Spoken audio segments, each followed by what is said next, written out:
Hi, I'm Hamza. And I'm Ebony. And we're here at Cornbury reporting for Bods.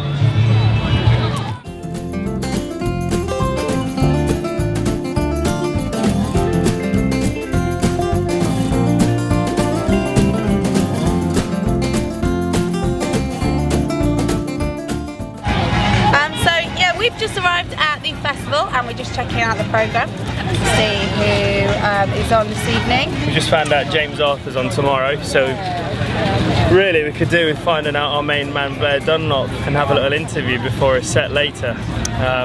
Sorry, go on. Yeah, no, I'm also a little bit excited about the overtones, I'm not going to lie, so hopefully we're going to catch them just before we interview and see Black. Billy was a no-one, a small-town kid, but he loved to play his guitar, and the people who saw... Also, he is inappropriately dressed today. As you can see, I was dressed for summer. The thing is, I'd like to be in shorts with a waistcoat to cover up sweat. Yeah, and to go with the whole folky theme that's going on here today.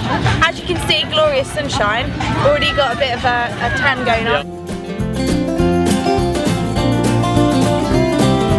Billy'd be the first to admit he's not the sharpest tool in the shed, and his teachers, they would ask him if he had anything in his head. I've just bumped into Blair and Angharad, who've got, is that right? Yes. Okay, good. And they've got their set at 7:30, so after they're a bit more chilled and got some food, we'll have a proper chat then.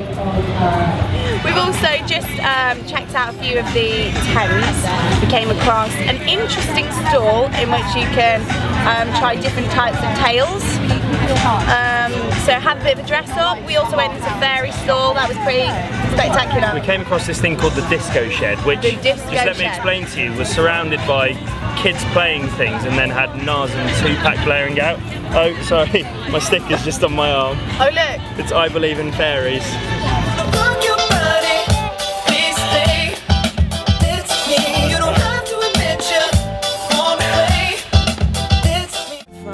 Stepped a man in black and Billy did admire. He said, son, where you see yourself in 20 years time, it can't be in this dive.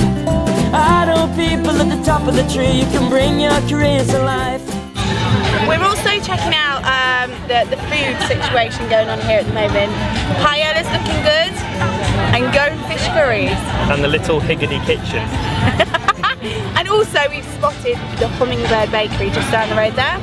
I'm a little bit excited about that.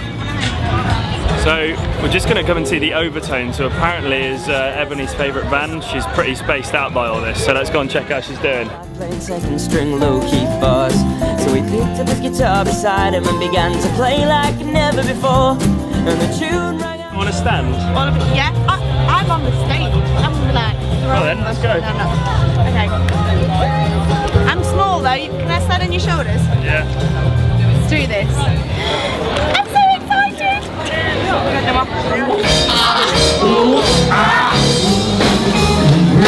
She's so fine, fine, fine.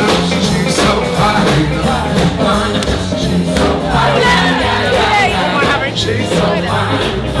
Oh my goodness, we've just come out of the Overtones. Absolutely fantastic. Had a bit of a jig, a bit of a sing-along. It's absolutely great, and now we're heading to meet Blair. So come on, let's go! So the next time you ever find yourself in a smoky... And he just recently won the Horizon Award as part of the BBC Radio 2 Folk Awards. He is a rising star. He is amazing. Will you put your hands together for the brilliant Blair Dunlop?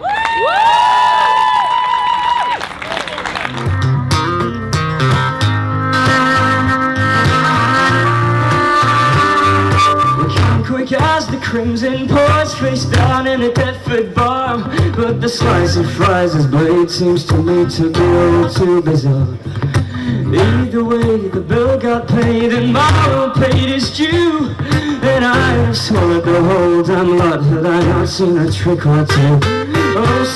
How you doing? I'm good, thanks. Are you happy with your set that you just did? Yeah, pretty happy. There was a few sound difficulties, but I thought we dealt with them alright. Is it your first time at Cornbury? Yes. And what do you think? Really nice. Good cross-section of stuff. Everything from R&B to funk to Keen, and I do like Keen. You mentioned Richard Thompson in your set, and he's been a great role model in your life.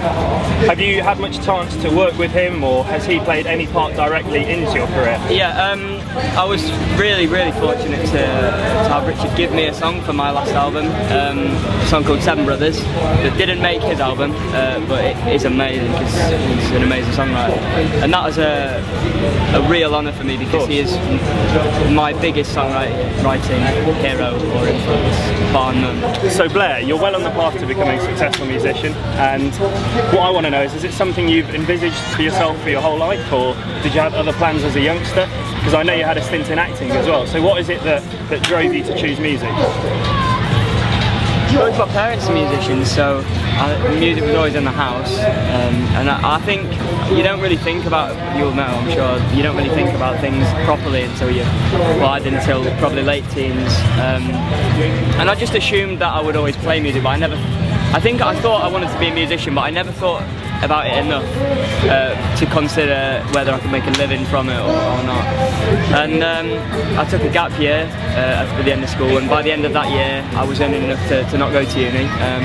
But I lived with some students, so I kind of got the uni experience, and it was pretty good. How's that? I imagine that provides a nice balance for you between your music and your full commitment to your music, but then also the nice balance of being able to relax at university. Yeah, it was perfect for me. I felt really lucky.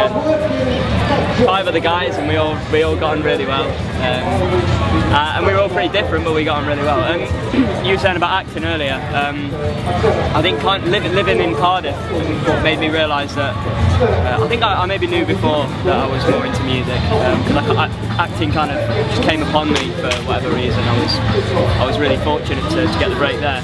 But living in Cardiff and everything working so well, and realising I could be that happy as a musician is driving me on to find a similar kind of setup again, and that's been a big part of me realising that I wanted to be a musician, was living in Cardiff. So the previous year has been massive for you. You had the Horizon Award at the BBC, you had the album Blight and Blossom, amazing year, everyone would agree. What do you have planned for the future? Well, I'm doing some festivals this summer, and then I'll be recording the album, my second album, in October. And I'm really looking forward to that. It's the same producer and same studio that I did the first album in, but it'll be a different take. I think I've been listening to a lot more roots rock kind of stuff, and West Coast and Canadian Americana. I've been listening to a lot of Americana, but I'm very conscious to not lose my British roots, my English roots. So it's strange. I'm writing the stuff at the minute, and I've got some stuff I'm really pleased with, and some stuff I'm still working on. And it's striking the balance between it being me and cohesive to my narrative and my kind of satire in my songs that I already have to an extent, or maybe I'm still developing it. Striking the balance between that and the stuff that I'm listening to and that I want that makes me happy playing. So it's one of those where I've kind of just got to disregard whether people are going to like it or not, and just make the album I've got to make. And if they don't like it, then that's really bad news for me. But I've got to try, because I feel like I'd sooner try it now and be true to myself when I can mould myself as a younger artist, than establishing a path for myself and then just turning it on its head later on and maybe forcing myself. Whereas at the minute it feels quite natural. So yeah, I'm really excited about the next album. Then I go on tour in November, and then Australia in the new year, and Germany with a bit of luck. And I've just really good. And that's been set up by a new publisher I've signed with. So he's been really helpful. Amazing. Congrats on that. It's been a cracking day from us at Cornbury. We've had such an enjoyable time on behalf of everyone at Bods. My favourite performance in particular, Blair Dunlop, it has to be said. What about you? And mine was definitely the overtones. They were absolutely fantastic. Yeah, she was liking those a bit too much, I'll be honest. But anyway, really enjoyable day. Goodbye from us. See you guys.